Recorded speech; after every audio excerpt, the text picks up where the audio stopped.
Imagina só, um meio de transporte que simplesmente não toca nos trilhos. Ele flutua, sabe? Em silêncio, cortando o ar em velocidades que pareciam coisa de ficção científica aqui na Terra. Mas olha, isso não é uma visão de um futuro distante, não. É a realidade da tecnologia de levitação magnética, o famoso maglev. Vamos mergulhar juntos para entender como essa engenharia incrível funciona e por que ela tem o potencial de, quem sabe, revolucionar o jeito que a gente se move. Essa é a pergunta, né? A pergunta fundamental que está no coração da tecnologia maglev. Porque ao eliminar o componente mais básico de um trem, as rodas, a gente elimina o maior inimigo dele, o atrito. E é justamente ao superar essa barreira que se abre uma porta para um mundo totalmente novo de velocidade e eficiência. A história das ferrovias é basicamente uma busca constante por mais velocidade, desde a revolução a vapor, lá com o rocket, passando pelo domínio do diesel e finalmente chegando na era dos trens bala como o Shinkansen japonês. Cada salto tecnológico sempre esbarrou num limite físico, e hoje esse limite é o atrito da roda de aço com o trilho de aço. É uma barreira que põe um teto na velocidade e ainda por cima aumenta absurdamente a necessidade de manutenção. Mas e se fosse possível quebrar essa barreira de uma vez por todas? É exatamente aqui que a gente entra na próxima grande evolução. O maglev não é só uma melhoria, sabe? É uma reinvenção completa. É a promessa de superar esses limites físicos do transporte terrestre, transformando aquele sonho de flutuar sobre os trilhos em uma realidade impressionante. E o que se ganha eliminando o atrito? Velocidade. Muita velocidade. A gente está falando de um potencial que passa dos 600 km por hora.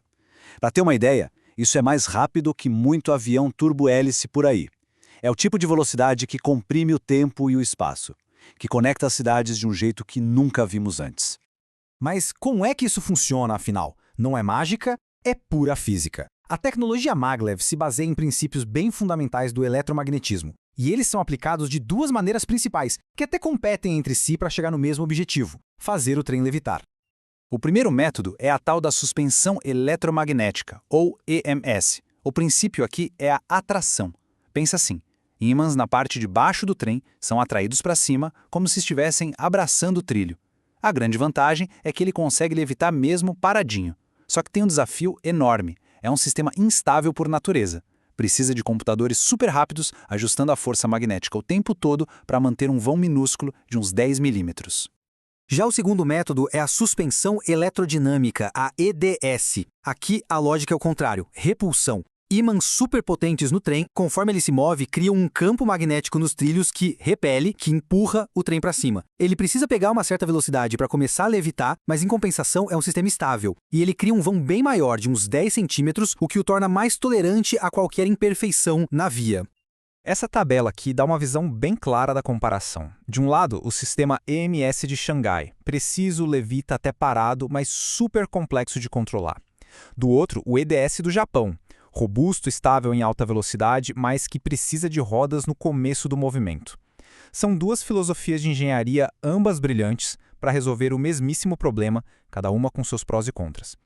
Bom, então chegamos no ponto crucial. Se a tecnologia é tão fantástica, por que a gente não vê linhas maglev por todo lado? É aqui que a história muda. A gente sai da promessa da tecnologia e entra nos desafios bem duros do mundo real. Vamos pegar o exemplo de Xangai. É um sucesso tecnológico, não dá para negar. Conecta o aeroporto à cidade em 8 minutos. Mas ele continua sendo só isso, uma linha de 30 quilômetros. Os planos de expandir foram cancelados e ele virou uma espécie de ilha tecnológica, sem nenhuma integração com a rede ferroviária gigante da China. Uma obra de engenharia incrível, mas que na prática virou um beco sem saída econômico. Agora vamos olhar para o Japão. O projeto Chuo Shinkansen é uma aposta nacional, uma questão de estratégia, mas ele ilustra perfeitamente o maior de todos os desafios: o custo. A primeira fase sozinha vai custar mais de 50 bilhões de dólares. E sabe por quê? Em grande parte porque mais de 80% do trajeto precisa ser feito em túneis só para garantir que a via seja reta o suficiente para chegar nos 500 por hora. E talvez o exemplo mais forte venha da própria Alemanha, que foi o berço do sistema Transrápida. O projeto de conectar Munique ao aeroporto foi simplesmente cancelado quando o custo explodiu para mais de 3 bilhões de euros. A conclusão foi brutal: o tempo que se economizaria não justificava nem de longe um investimento tão astronômico para um trecho tão curto.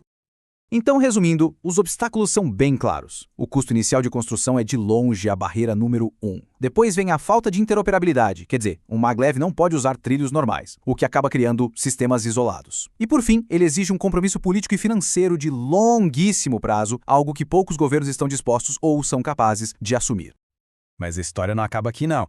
Diante de tantos desafios, tem uma nova onda de inovação acontecendo e ela está focada em uma única missão: tornar o maglev economicamente viável. Vamos dar uma olhada em como a tecnologia está tentando responder a esses problemas. A estratégia para derrubar a barreira do custo ataca em 3 frentes principais. Primeiro, usar materiais mais leves e baratos como fibra de carbono para construir a via. Segundo, construção modular, ou seja, fabricar os trilhos em massa numa fábrica e depois só montar no local, muito mais rápido. E terceiro, ímãs mais eficientes, que não precisam daqueles sistemas caríssimos de resfriamento com hélio líquido. Juntas, essas inovações têm o potencial de baixar e muito o preço final. E aqui tem uma ideia que pode mudar totalmente o jogo. E se o maglev não fosse só para pessoas? Existe um conceito chamado internet física, onde as mercadorias se movem com a mesma velocidade e eficiência dos dados na internet.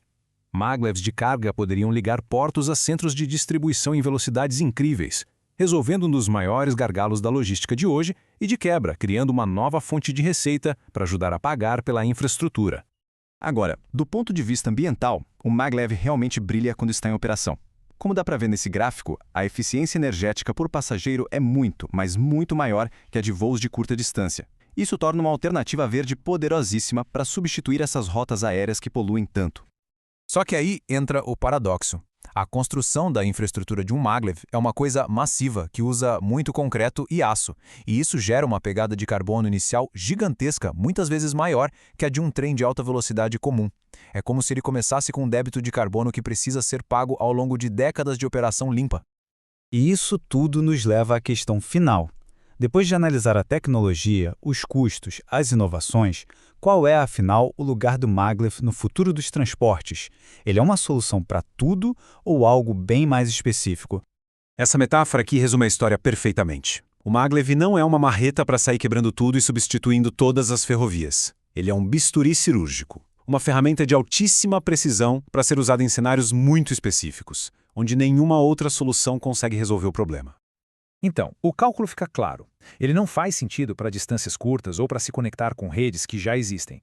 Mas ele se torna talvez a única solução lógica para conectar mega-regiões superpovoadas, para substituir pontes aéreas que vivem congestionadas e como um projeto estratégico de longo prazo para uma nação que pensa no futuro. E isso nos deixa com uma última reflexão. O congestionamento, a poluição, o tempo que a gente perde em viagens, tudo isso tem um custo imenso para a economia e para a nossa qualidade de vida. O maglev é, sem dúvida nenhuma, uma solução extremamente cara. Mas a pergunta que fica no ar é: ele é caro demais ou será que ele é a única resposta que está à altura de um problema cujo custo de não resolver é, na verdade, incalculável?